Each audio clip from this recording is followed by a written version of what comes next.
বেনফিকার হয়ে গতরাতে একটা অসাধারণ ম্যাচ খেললো এনজো ভ্যালেন্সিয়া। পুরো ম্যাচে এনজো ভ্যালেন্সিয়ার পারফরমেন্স ছিল একদম নজর কাড়া। ম্যাচে ভ্যালেন্সিয়া সর্বাধিক 6টা ট্যাকেল করছে, সর্বাধিক 5টা ইন্টারসেপ্ট করছে। এরপরে 4টা বল রিকভারি ছিল, 2টা অ্যাকুরেট লং বল ছিল। 8টা গ্রাউন্ড ডুয়েলের মধ্যে ভ্যালেন্সিয়া 8টাই উইন করছে, একটাই এরিয়াল ডুয়েলের মধ্যে সে একটাই উইন করছে। 9টা ডুয়েলের মধ্যে ভ্যালেন্সিয়া 9টাই উইন করছে, একটা ডুয়েলও ভ্যালেন্সিয়া হারে নাই। আর সবচেয়ে গুরুত্বপূর্ণ যেটা সেটা হচ্ছে ভ্যালেন্সিয়া পুরো ম্যাচে একটাও ফাউল করে নাই। এত দুর্দান্ত পারফরমেন্স করার জন্য ভ্যালেন্সিয়াকে কোনো ফাউলের আশ্রয় নিতে হয় নাই। পুরো ম্যাচে আমরা তার কাছ থেকে দুর্দান্ত সব ট্যাকেল দেখতে পাইছি। এখন আমি আর্জেন্টিনা টিমে ইকুই ফার্নান্দেজ এবং ম্যাক্সিমো ফেরন থেকেও কেন আসলে ভ্যালেন্সিয়াকে এগিয়ে রাখি সেটা ভ্যালেন্সিয়া আরো একবার প্রমাণ করছে। ভ্যালেন্সিয়া কিন্তু এই সিজনের একদম শুরু থেকেই ফর্মে আছে, শুরু থেকেই একদম ধারাবাহিকভাবে প্রতিটা ম্যাচে ভ্যালেন্সিয়া পারফর্ম করতেছে।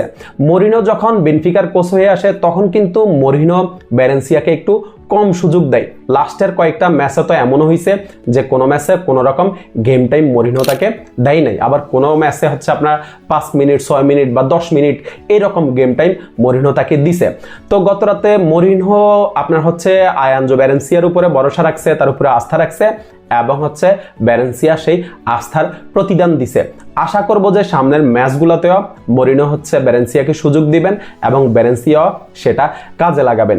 আর্জেন্টিনা টিমে আসলে ভ্যালেন্সিয়ার মূল ফাইটটাই হবে ইকুই ফার্নান্দেজ এবং হচ্ছে ম্যাক্সিমো ফেরনের সাথে। ইকুই ফার্নান্দেজ কিন্তু আপনার হচ্ছে বায়ার লেভারকুসেনে লাস্টের কয়েকটা ম্যাচে সে ধারাবাহিকভাবে পারফর্ম করতেছে। অন্যদিকে ম্যাক্সিমো ফেরন তো কোমোতে অসাধারণ ফর্মে আছে, প্রতিটা ম্যাচেই ম্যাক্সিমো ফেরন একদম ধারাবাহিক পারফর্ম করতেছে।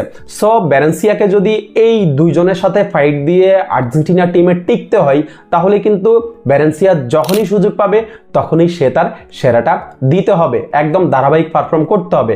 বিশ্বকাপের আগে আর যে কয়টা ম্যাচ হচ্ছে বেনফিকার জার্সিতে ভ্যালেন্সিয়া নামবে সবগুলা ম্যাচে ভ্যালেন্সিয়াকে পারফর্ম করতে হবে। যখনই সুযোগ পাবে তখনই সেটা কাজে লাগাইতে হবে। আর ভ্যালেন্সিয়া কিন্তু সব দিকেই একদম কমপ্লিট, একদম অলরাউন্ডার একজন ডিফেন্সিভ মিডফিল্ডার। এখন মরিনহো আপনার হচ্ছে সামনের ম্যাচগুলোতে আশা করি যে ভ্যালেন্সিয়াকে সুযোগ দিবে আর ভ্যালেন্সিয়াও সেটা কাজে লাগাতে হবে। ভ্যালেন্সিয়া যদি পারফর্ম করতে না পারে, যদি সুযোগ কাজে লাগাইতে না পারে তাহলে হচ্ছে সে বিশ্বকাপের স্কোয়াডে থাকবে না। অন্যদিকে হচ্ছে ম্যাক্সিমো ফেরন কিন্তু এই বর্তমানে পারফরমেন্সের দিক থেকেও ভ্যালেন্সিয়ার থেকে কিছুটা এগিয়ে আছে।